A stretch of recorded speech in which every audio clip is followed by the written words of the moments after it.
नमस्कार साथियों, स्वागत है आप सभी का आपकी अपनी पाठशाला पर। मैं हूं अंकित अवस्थी। आप हैं मेरे साथ में रियल न्यूज एंड एनालिसिस। देश और दुनिया की तमाम खबरें जो आपके लिए जानना बेहद जरूरी है। केदारनाथ धाम सुर्खियों में है। केदारनाथ चार धाम है नहीं है, सारी बातें आज के सेशन में। और सुर्खियों में क्यों है, सारी बातें आज के सेशन में। चर्चा है केदारनाथ से सोना चोरी हो गया है, करोड़ों रुपए का सोना चोरी हो गया है।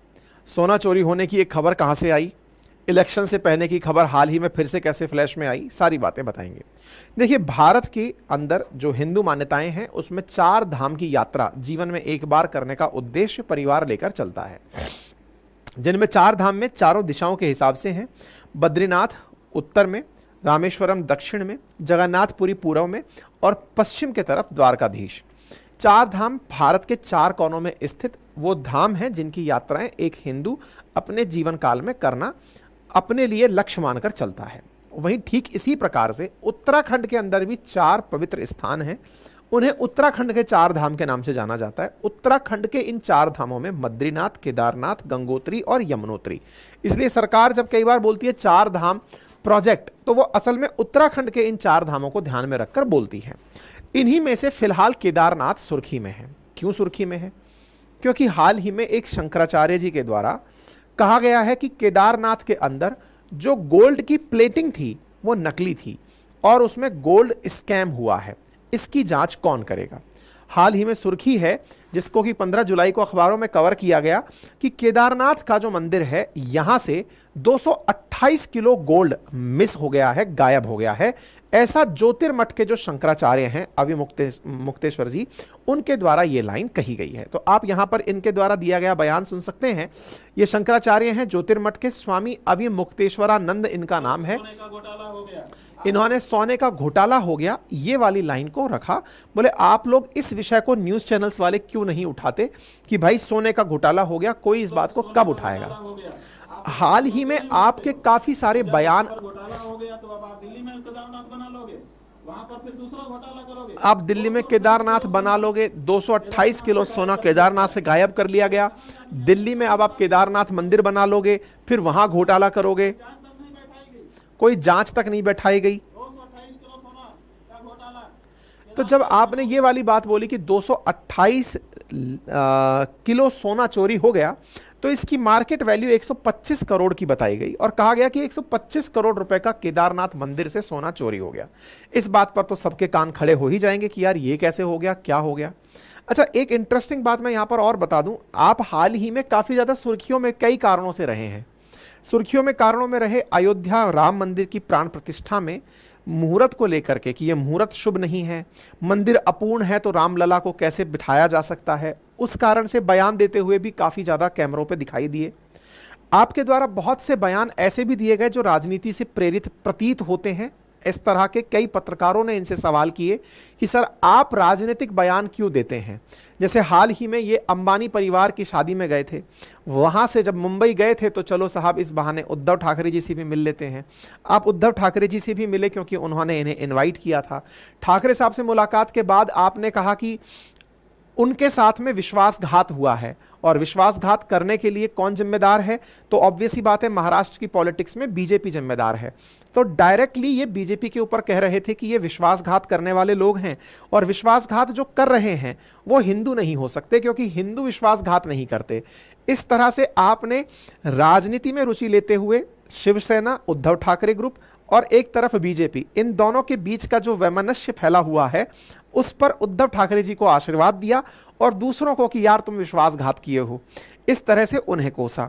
राम मंदिर का जो आंदोलन है, जिसे बीजेपी अपना मैनिफेस्टो में टाइप मतलब नंबर 1 लेकर आंदोलन चल रही थी, उस पर यह कहते हुए कि यह पार्टी विशेष ने अपना कार्यक्रम बना लिया है, मंदिर के बिना मुहूर्त के इन्होंने इसलिए ताकि चुनावी लाभ लिया जा सके, इसलिए इन्होंने उसका विरोध किया। तो हाल ही में इनके कुछ ऐसे बयान आए, जैसे अभी हाल ही में राहुल गांधी जी का जो पार्लियामेंट में बयान रहा कि हिंदू हिंसक हैं, उस पर इन्होंने राहुल गांधी जी की तरफ से एक तरह से कहिए कि उनके समर्थन में बात करते हुए कहा कि नहीं, उनके बयान का 1% भी मतलब ये नहीं था। उनके बयान का मतलब था कि हिंदू हिंसा अगर करते हैं तो वो हिंदू नहीं है। आपने एक तरह से एंटी बीजेपी नैरेटिव को शंकराचार्य का फेस दिया है। और एंटी बीजेपी नैरेटिव में इस तरह की इनकी एक्टिविटी को लेते हुए सरकार की तरफ से भी, यानी बीजेपी की तरफ से भी, इनके खिलाफ बयानबाजी होती रहती है। बयानबाजी का मतलब यही है कि इनकी बातों को इग्नोर किया जाता है कि ठीक है, अगर ये कुछ बोल रहे हैं तो महत्व नहीं दिया गया। इसके चलते इनसे सवाल पूछा जाता है कि क्या आप राजनीति कर रहे हैं, तो इसके जवाब में ये कहते हैं कि जब जो राजनीति में लोग हैं वो धर्म की बात कर सकते हैं, तो मैं धर्म के अंदर हूं तो मैं राजनीति की बात क्यों नहीं कर सकता। बोले अगर आपको यही चाहिए कि धर्म का काम करने वाले लोग केवल धर्म का काम करें, तो राजनीति वाले भी राजनीति का काम करें। इनका कटाक्ष प्रधानमंत्री मोदी पर था।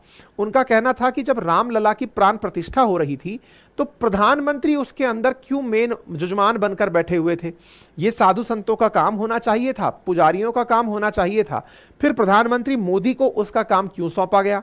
वहीं दूसरी ओर जब हम लोगों का जो काम है अगर वो राजनेता लोग कर रहे हैं तो उनको जो करना चाहिए या उनकी जो कमी रह गई है वो हम बताने का कार्य करेंगे। तो एक प्रकार से धर्म में राजनीति घुस चुकी है और राजनीति में धर्म घुस चुका है, यानी कि कोई भी अपने प्योरेस्ट फॉर्म में कोई काम नहीं कर रहा है। यदि सारतः एक लाइन बोली जाए तो वो ये है। हाल ही में जो इन्होंने बयान दिया है, ये बयान जो गोल्ड चोरी होने का है, ये बयान भी आज का नहीं है। मतलब बयान तो आज का है, मसला आज का नहीं है। ये लोकसभा चुनावों से पहले ही हाईलाइट हो लिया था। हालांकि उस समय इस विषय पर क्लैरिटी दे दी गई थी। जो बद्रीनाथ केदारनाथ ट्रस्ट जो उसे मैनेज करता है उनके द्वारा भी स्पष्ट कर दिया गया था कि यह खबर गलत है, ऐसा कोई गोल्ड चोरी नहीं हुआ है। लेकिन इन्होंने इस बात को अभी तक उठाया हुआ है कि साहब चोरी हुआ है। तो इस मसले को आप भी जान लीजिए कि चोरी होने का मामला क्या है और इनके साथ जुड़े हुए और मामले क्या हैं। तो फिलहाल के लिए वर्तमान की स्थिति के नाम पर बद्रीनाथ केदारनाथ मंदिर कमेटी और प्रशासन पर इन्होंने 125 करोड़ के घोटाले का नाम लिया है। खैर, इस विषय को और आगे बढ़ाएं इससे पहले मैं आपको बता दूं कि शंकराचार्य होते कौन हैं। तो मेरे प्यारे साथियों, भारत के अंदर जिस प्रकार से सुप्रीम कोर्ट को माना जाता है कस्टोडियन ऑफ कॉन्स्टिट्यूशन की, वो बताएगा कि इंटरप्रिटेशन ऑफ कॉन्स्टिट्यूशन कैसे होगा, ऐसे ही धर्म में भारत के अंदर जो हिंदू धर्म है उसके लिए जो वेद लिखे गए हैं उनका जो राइट इंटरप्रिटेशन है, धार्मिक मान्यताओं का जो इंटरप्रिटेशन है वो शंकराचार्य देंगे। इस बात को कभी शंकराचार्य, आदि गुरु शंकराचार्य ने कहा था। आदि गुरु शंकराचार्य के द्वारा 4 वेदों के लिए 4 मठों की स्थापना की गई थी। जैसे गोवर्धन मठ जो कि पुरी में है उसे ऋग्वेद का कस्टोडियन बनाया गया था। इसी प्रकार से द्वारका शारदा पीठम जो है गुजरात के अंदर, उन्हें सामवेद का कस्टोडियन बनाया गया था। श्रृंगेरी शारदा पीठ जो है उसे, जो कर्नाटक के अंदर है, उसे यजुर्वेद का, और इसी प्रकार से ज्योतिर्मठ जो उत्तराखंड में है जिसे जोशी मठ भी आप कहते हैं, उसे अथर्ववेद का कस्टोडियन बनाया गया था। तो आप जो शंकराचार्य हैं ये जिस मठ से संबंधित हैं उसका नाम ज्योतिर्मठ है जो कि अथर्ववेद का कस्टोडियन है। ठीक है, तो आप यहां पर शंकराचार्य जी के बारे में पहले भी मैं कई बार सेशन कर चुका हूं। शंकराचार्य ने, आदिगुरु शंकराचार्य ने भारत के अंदर धर्म की स्थापना के लिए, हिंदू धर्म की स्थापना के लिए, या फिर एक तरह से कहिए कि लोगों में जो उसके प्रति मतलब ऐसा भाव था जो कि उनको डाउटफुल लगता था, कुछ क्वेश्चंस थे, दिमाग की कुछ क्वेरीज थी, जो विषय के ऊपर कम नॉलेज था, उसके लिए मठों की स्थापना की गई थी। तो ये 4 मठ थे और 4 मठ चारों दिशाओं में स्थित किए गए। तो जो जोशी मठ के अंदर स्थित जो मठ है दैट इज ज्योति पीठम बद्रीनाथ के अंदर, इस मठ से ये शंकराचार्य बिलोंग करते हैं और इनका जो कार्य है मैंने वो बता दिया है। ठीक है, हमारे देश में 4 पीठ हैं जो इन मठों को 4 पीठ कहा गया, और 4 धाम हैं। 4 धाम जो है वो 4 मठ नहीं है, अपितु शंकराचार्य जी के अनुसार बद्रीनाथ, द्वारका, पुरी और रामेश्वरम ये वो स्थान है जिन्हें 4 धाम की संज्ञा दी गई है। बात करते हैं स्वामी अविमुक्तेश्वरानंद सरस्वती जी की, जो कि ज्योतिर्मठ से संबंधित हैं। ये शंकराचार्य जी के द्वारा जो बिठाया गया उत्तर में मठ था जो कि अथर्ववेद का कस्टोडियन था, उस मठ के मठाधीश हैं। उसके शंकराचार्य ने अपने पहले भी काफी ज्यादा बयानों से सुर्खियां बटोरी हैं, जिसमें इन्होंने कहा था कि राम मंदिर का जो उद्घाटन है वो सही मुहूर्त पर नहीं हो रहा है। इन्होंने अपने स्तर पर इंटरव्यू भी दिया था और कहा था कि भगवान का जो प्राण प्रतिष्ठा की जो आज्ञा है वो अपूर्ण मंदिर में हो रही है, इसकी कोई भी शास्त्र अपनी तरफ से परमिशन नहीं देता है। इनसे जब कई सवाल पूछे गए थे तो इन्होंने अपनी तरफ से कहा कि मुझे तो कोई बुलाया ही नहीं। ये दोनों ही बयान ऐसे थे कि पहले तो आप राम मंदिर में जा नहीं रहे हैं ये जानकारी देते हैं, फिर आपसे इंटरव्यू में पूछा जाता है तो कहते हैं मुझे तो कोई बुलाया ही नहीं है। इनके काफी बयान जो हैं वो राम मंदिर के प्राण प्रतिष्ठा कार्यक्रम के दौरान सुर्खियों में रहे थे, लेकिन हाल ही में ये फिर से सुर्खी बटोरे और लोगों ने इन्हें सोशल मीडिया पर सवाल करना शुरू किया कि आप अंबानी जी के कार्यक्रम में पहुंच जाते हैं लेकिन राम मंदिर के कार्यक्रम में आप नहीं पहुंचते हैं। इस तरह से सवाल भी इनसे पूछे गए कि ये धर्म के कामों में जब भगवान राम, जो कि भारत की सनातन संस्कृति के प्रतीक चिन्ह हैं, आप वहां तक अभी एक बार भी नहीं पहुंचे और यहां पर आप शादी के कार्यक्रम में पहुंच जाते हैं। इस पर इनका तर्क है कि साहब वो मंदिर अभी अपूर्ण है, जब वो पूर्ण हो जाएगा तब मैं वहां पर पहुंचूंगा। ठीक है। ऐसे ही राहुल गांधी जी के द्वारा जो शिव जी की प्रतिमा दिखाकर, शिव जी की तस्वीर दिखाकर संसद में ये जो अपने द्वारा जो बयान दिया गया था कि हिंदू हिंसा करते हैं, आप उस पर भी बयान देते हुए, डिफेंड करते हुए दिखाई दिए थे और इन्होंने कहा कि उनका बयान सही था। और अपनी तरफ से इन्होंने कहा कि हिंदुओं के लिए जो हिंसक शब्द राहुल गांधी जी ने उपयोग किया है वो किस तरह से किया है, वो चीज़ इन्होंने बताई बीजेपी के कंटेक्स्ट में। तो एक तरह से इनकी जो पॉलिटिकल इंक्लिनेशन है वो सबके सामने स्पष्ट रूप से आई हुई है। ऐसी स्थिति में आपका हाल ही में केदारनाथ मंदिर के इस मसले को उठाना, लोगों के मन में फिर से लेकर सवाल यही आता है कि ये कहीं राजनीति से प्रेरित तो नहीं है। ऐसा क्यों है? क्योंकि असल में केदारनाथ की जो ये बात कर रहे हैं, जो कि उत्तराखंड के 4 धाम में से एक तीर्थ है, केदारनाथ टेम्पल के प्रीस्ट ने आरोप लगाया था, लेकिन ये आरोप 1 साल पहले का है। 1 साल पहले केदारनाथ टेम्पल के एक प्रीस्ट ने आरोप लगाया था कि 125 करोड़ रुपए के गोल्ड का यहां से स्कैम हुआ है। और यह कहानी क्या थी? असल में उत्तराखंड के अंदर एक समाचार वेबसाइट है जिसका नाम पहाड़ी खबरनामा न्यूज है। उसने 16 जून को इस मंदिर के एक वरिष्ठ पुजारी जिसका नाम संतोष त्रिवेदी है, उनकी एक वीडियो को प्रकाशित किया और कहा कि मंदिर में एक बड़ा घोटाला हुआ है जिसमें मंदिर के गर्भगृह की दीवारों को ढकने के लिए जो गोल्ड लगाया गया था उसके स्थान पर पीतल लगा दिया गया है। ये वो वीडियो है। संतोष त्रिवेदी जी जो यहाँ के एक पुजारी हैं, उन्होंने अपनी तरफ से ये आरोप लगाते हुए कहा था। ठीक है साहब। संतोष त्रिवेदी ने रिकॉर्डिंग में यह भी कहा था कि मंदिर बद्रीनाथ केदारनाथ मंदिर समिति जो इस क्षेत्र के अंदर दोनों प्रमुख मंदिरों की देखरेख करती है, उनके एक सदस्य ने इस सोने को गायब किया है। मतलब इनके एक पुजारी के द्वारा, केदारनाथ मंदिर के एक पुजारी के द्वारा आरोप लगाया कि जो BKTC यानी बद्रीनाथ केदारनाथ मंदिर समिति है, उस समिति के ही एक सदस्य के द्वारा इस गोल्ड को चोरी किया गया है। अब यह मामला चूंकि 1 साल पहले का है तो निश्चित ही लोकसभा के चुनाव में भी यह मुद्दा काफी उठा होगा। उत्तराखंड के अंदर भी यह मुद्दा काफी हीटेड रहा होगा, क्योंकि वहां पर तो भाई मंदिर जहां है वहां की तो यह बात मान्यताओं में बहुत मायने रखती है। ऐसी स्थिति में यह घोषणा की गई कि भाई अगर कोई भी व्यक्ति इसके लिए जिम्मेदार होगा तो उसको फिर सजा दी जाएगी। BKTC ने अपनी तरफ से इस जांच को करने का आश्वासन दिया। एक वीडियो इस दौर में और वायरल हुआ जिसमें यह दिखा कि इस मंदिर के अंदर, गर्भगृह के अंदर जो गोल्ड प्लेटिंग है, असल में वो पीतल के ऊपर की गई सोने की परत लेपन है। वो पीतल है और पीतल के ऊपर सोना चढ़ाया गया है, सोना नहीं है। तो ऐसी स्थिति में वो सोना कहां गया, ये सवाल इसलिए पूछा गया क्योंकि इस गर्भगृह में पहले भी चांदी की कोटिंग हो रखी थी। तो चांदी हटाकर गोल्ड यहां पर लगाया गया। तो चांदी हटाकर अगर गोल्ड लगाया गया है तो इसका मतलब तो यह हुआ कि जितनी चांदी हटी है उतना ही कम से कम गोल्ड लगा होगा। उतना गोल्ड लगा होगा, लेकिन पॉलिश में दिख रहा है कि यह तो पीतल पर पॉलिश हो रही है। इसका मतलब गोल्ड जो चांदी के स्थान पर लगा था वो गोल्ड किसी ने चोरी कर लिया है, कहीं गायब हो गया है। यह मामला काफी ज्यादा तूल पकड़ा और इस मामले के अंदर उत्तराखंड के पर्यटन मंत्री ने अपनी तरफ से एक इंटरव्यू में न्यूज चैनल्स को बताया कि हम इस विषय की जांच कर रहे हैं और जांच से सारी बातें पता चलेंगी। पिछले वर्ष की बात है कि इस पर बाकायदा मुख्य सचिव, रुद्रप्रयाग के कलेक्टर और धार्मिक मामलों के सचिव, इन सबको मिलाकर एक कमेटी बनाई गई और इस सच्चाई को जानने के लिए कहा गया कि इस पर सच्चाई की जांच की जाए और पता लगाया जाए कि क्या सच है और क्या गलत है। अर्थात इस मामले की जांच मंत्री के द्वारा एक पैनल की अध्यक्षता में प्रॉपर तरीके से करवाई गई। केदारनाथ गोल्ड प्लेटिंग रो के बीच में कांग्रेस के द्वारा पिछले साल प्रदर्शन भी उत्तराखंड में काफी किए गए। इस तरह की मीडिया में कवरेज भी दी जाने लगी कि केदारनाथ के मंदिर गृह के अंदर सोना पीतल में बदल गया है और पुरोहितों के द्वारा इस तरह का बयान दिया गया है। यह न्यूज भी काफी ज्यादा चलने लगी। ठीक है साहब।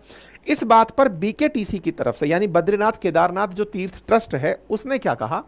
उसने पुजारी के आरोप पर कहा, और यह बड़ा आरोप था और इस पर इन्होंने अपनी तरफ से कहा कि साल 2005 में हमसे एक बिजनेसमैन ने कहा कि वो गर्भगृह के अंदर सोना लगाना चाहते हैं, गर्भगृह में सोना लगाना चाहते हैं, और इसके लिए उन्होंने अपनी तरफ से, जो बीकेटीसी है उसकी तरफ से उन्होंने कहा कि हमारे ऊपर ये सोच समझ करके आरोप लगाया जा रहा है ताकि इसका राजनीतिक लाभ उठाया जा सके, क्योंकि चुनाव से पहले अगर यह मामला उठता है तो लोगों को डाउट लगेगा प्रबंधन समिति पर और सरकार पर, और सरकार पर उठा जो ये डाउट है ये लोगों में अविश्वास पैदा करेगा। तो बीकेटीसी ने अपनी स्तर पर यह कहा कि यह केवल गलतफहमी फैलाई जा रही है। ऐसा इसलिए क्योंकि ये जो पूरा प्लेटिंग का कार्य किया गया है, ये प्लेटिंग का पूरा कार्य आर्कियोलॉजिकल सर्वे ऑफ इंडिया के सामने किया गया है, यानी कि इस प्रबंधन में केवल और केवल मंदिर के संस्थान के समिति के सदस्य नहीं थे, आर्कियोलॉजिकल सर्वे ऑफ इंडिया के लोग भी थे। और इतना गोल्ड यहां पर नहीं लगाया गया है, बकायदा गोल्ड कितना लगा, पीतल कितना लगा, बोले 1000 किलो तो यहां पीतल लगाया गया है जो कि पूरी तरह से प्लेटिंग के काम में आया है। तो पूरी जानकारी फिर बाद में धीरे धीरे निकल कर आई। जानकारी में आया कि कोई बिजनेसमैन था जिन्होंने ये कहा कि मैं यहां पर गोल्ड लगाना चाहता हूं, इसके लिए उन्होंने Badrinath Kedarnath temple committee act 1939 के प्रावधानों के तहत अनुमति मांगी। उस बिजनेसमैन ने कहा कि वो यहां पर लंबे समय से इच्छा रखता है कि गर्भगृह को सोने से कवर करवाए। इस काम के लिए आर्कियोलॉजिकल सर्वे ऑफ इंडिया की निगरानी में केदारनाथ मंदिर के गर्भगृह में सोने का कार्य पूरा किया गया। यह प्रेस नोट जारी किया गया बद्रीनाथ केदारनाथ मंदिर समिति के द्वारा वर्ष 2023 में, और यह कहा गया, क्या कहा गया कि देखिए कि केदारनाथ मंदिर के गर्भगृह की दीवारें और जलेरी को स्वर्ण मंडित करवाने का कार्य वर्ष 2022 में एक दानदाता के सौजन्य से संपादित करवाया गया है। वर्तमान में कतिपय व्यक्तियों द्वारा एक वीडियो सोशल मीडिया पर प्रचारित किया जा रहा है कि 1 अरब 15 करोड़ मूल्य का सोना मंदिर के गर्भगृह में लगाया गया है, तथा बिना तथ्यों के भ्रामक जानकारी प्रसारित कर जनमानस की भावनाओं को आहत करने का प्रयास चल रहा है। उक्त संबंध में श्री बद्रीनाथ केदारनाथ मंदिर समिति स्पष्ट करना चाहती है कि श्री केदारनाथ मंदिर के गर्भगृह में दानदाता के सौजन्य से 23,777 ग्राम सोना लगाया गया, मतलब 23 किलो या फिर कहिए तो लगभग 24 किलोग्राम सोना लगाया गया दानदाता के द्वारा, जिसका बाजार मूल्य 14.5 करोड़ के आसपास है, 14.38 करोड़ रुपए है, तथा स्वर्ण मंडित कार्य हेतु प्रयुक्त कॉपर प्लेटों का कुल वजन 1000 किलोग्राम है। बोले इतना किलोग्राम तो पीतल लगा है और इतना किलोग्राम सोना लगा है। पीतल का बाजार मूल्य 29 लाख रुपए है। यह कुल मिलाकर एक दानदाता के द्वारा डोनेट किया गया था। तो जो सोशल मीडिया पर भ्रामक जानकारी फैलाई जा रही है वो जानकारी गलत है, और इस जानकारी के मतलब भ्रामक जानकारी को फैलाने वाले व्यक्ति पर विधिक कार्रवाई भी की जा सकती है। जब ये जानकारी बाहर निकलकर आई तो ये जानकारी निकली कि ये खबर एक तरह से भ्रामक थी, लोगों को बरगलाने के लिए थी। वास्तविकता जो थी वो ये थी कि यहां पर केवल 24 किलोग्राम ही गोल्ड लगा था और 1000 किलोग्राम यहां पर पीतल लगा था। लेकिन फिर सवाल बना, तो 228 किलोग्राम की बात आ कहां से गई? तो असल में बात इस तरह से आई कि यहां पर जो गोल्ड लगाया गया था ना, वो चांदी को हटा के लगाया गया था, और चांदी जो थी ना उसका वजन लगभग 230 किलोग्राम था। तो यह माना गया कि जितनी चांदी हटी है उतना ही सोना लगा होगा। तो यह तो ऑब्वियस सी बात है कि 230 किलो वजन की चांदी की प्लेटें लगी हैं, तो यह रिप्लेसमेंट अगर हुआ है तो सोने से हुआ होगा, सामने वाला यही चाहता होगा। इसी के चलते इस तरह का भाव क्रिएट हुआ, नंबर 1। लेकिन दूसरी तरफ आपको यह भी समझना होगा कि 230 किलोग्राम वजन की चांदी को हटाकर 1000 किलोग्राम पीतल की कोटिंग की गई है, यह बात इंपॉर्टेंट है। और यहां पर इस किलोग्राम सोने की जगह 23 किलोग्राम सोना ही यहां पर लगा और 1000 किलोग्राम तांबा यहां पर लगा। ये जो अजेंद्र अजय हैं, जो अध्यक्ष हैं इस समिति के, उनके द्वारा जानकारी दी गई। इसका मतलब यह हुआ कि इस जानकारी में यह भ्रामक जानकारी है। जो वर्तमान में शंकराचार्य जी के द्वारा उठाया गया मुद्दा है वो किसी एक व्यक्ति के तथ्य पर आधारित है, और उस व्यक्ति के तथ्य को सही मानना और समिति के अध्यक्ष के द्वारा, सरकार की जांच समिति के द्वारा और वहां पर उपस्थित जांच के समिति के द्वारा दानदाताओं से भी निश्चित ही कंफर्म किया गया होगा, तभी इस प्रकार की बातें यहां पर निकल के आई होंगी। इस तरह की जानकारी प्रेषित करना थोड़ा भ्रामक जानकारी की कैटेगरी के अंदर आता है। इससे और कुछ नहीं, लोगों की आस्था आहत होती है और आवश्यकता है कि शंकराचार्य जी जब इस तरह की बातें कर रहे हैं तो वो जिम्मेदारी पूर्वक इस बात को लोगों के सामने रखें, और अगर उनके सामने इस बात की तथ्यता है, सत्यता है, तो शंकराचार्य जी अपने स्तर पर भी उस दानदाता से संपर्क स्थापित करें और उससे इस बात को बुलवाएं कि मैंने तो इतना गोल्ड दिया था, इन लोगों ने कम गोल्ड लगाया है।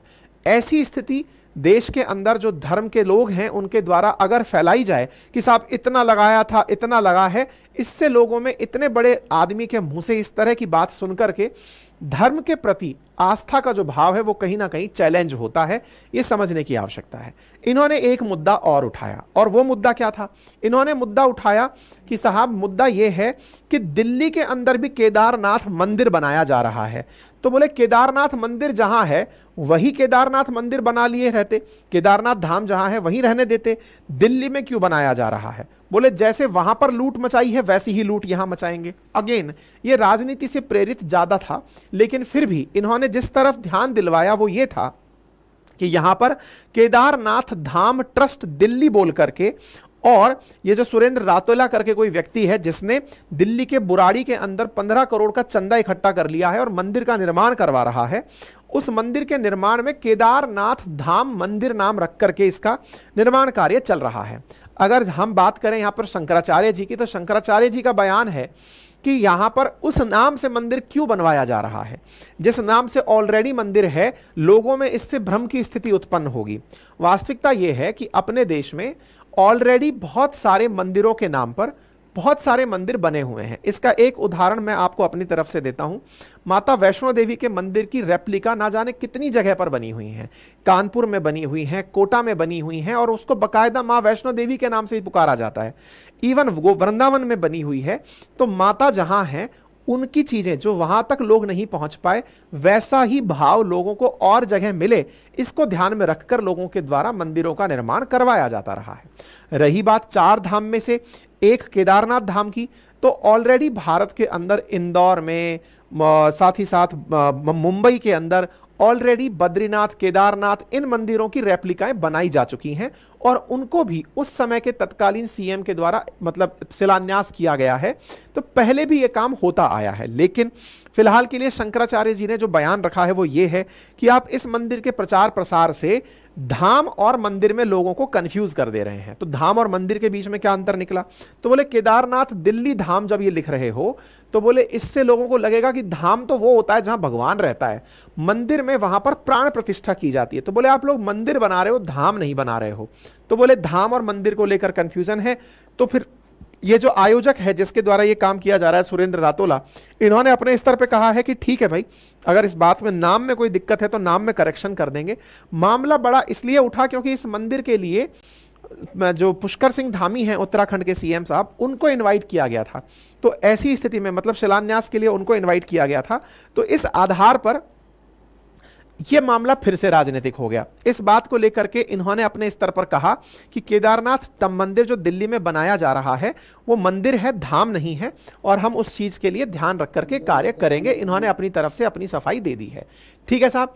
अच्छा, लेकिन जानकारी के अंदर मैं आपको यहां ऐड कर दूं कि 2015 में भी उत्तराखंड के जो सीएम हैं उस समय रावत साहब हुआ करते थे, हरीश रावत जी, उन्होंने मुंबई में बद्रीनाथ मंदिर का उद्घाटन किया था जो बद्रीनाथ के नाम पर बनाया गया था। ठीक है, उसकी लागत 11 करोड़ रुपए आई थी। आप कांग्रेस से उस समय सीएम हुआ करते थे। मध्य प्रदेश के इंदौर में भी बद्रीनाथ धाम की तर्ज पर मंदिर का निर्माण किया जा रहा है। ऐसे ही सैफई के अंदर अखिलेश यादव जी के द्वारा केदारनाथ मंदिर का निर्माण करवाया जा रहा है, और ये 20 जनवरी को अखिलेश जी ने अपने एक वीडियो के माध्यम से लोगों को बताया था कि भाई इस तरह का कुछ मंदिर का निर्माण चल रहा है, और इसके अंदर मतलब केदारेश्वर के नाम से, केदारनाथ के नाम पर केदारेश्वर नाम से मंदिर का निर्माण करवाया जा रहा है। ठीक है, तो कुल मिलाकर केदारनाथ धाम मंदिर के नाम पर अगर विवाद है तो ऐसी स्थिति में इन्होंने अपने नाम मंदिर का नाम बदलने का फैसला कर लिया है कि भाई अगर ऐसा है तो हम उस मंदिर का नाम बदल लेंगे, क्योंकि इससे पुजारियों को, उससे संतों को दिक्कत है, तो मंदिर का नाम बदल लेंगे।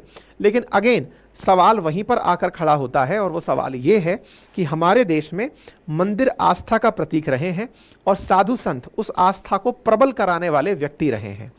प्रबल कराने वाले व्यक्तियों से अपेक्षा की जाती है कि वो धर्म के नाम पर लोगों के बीच में जो विभाजन है ना उसको खत्म करें, आस्था के बीच में जिस तरह के सवाल जवाब हैं उन्हें खत्म करके डाउट्स को क्लियर करते हुए आगे चलें बजाय राजनीति के। लेकिन हाँ, अगर ये लाइन बोलते हैं कि राजनेता धर्म का काम करेंगे तो धर्म वाले लोग राजनीति करेंगे, तो फिर तो ये मतलब वो वाली बात हो जाएगी कि एक आंख के बदले दूसरी आंख ली जाए।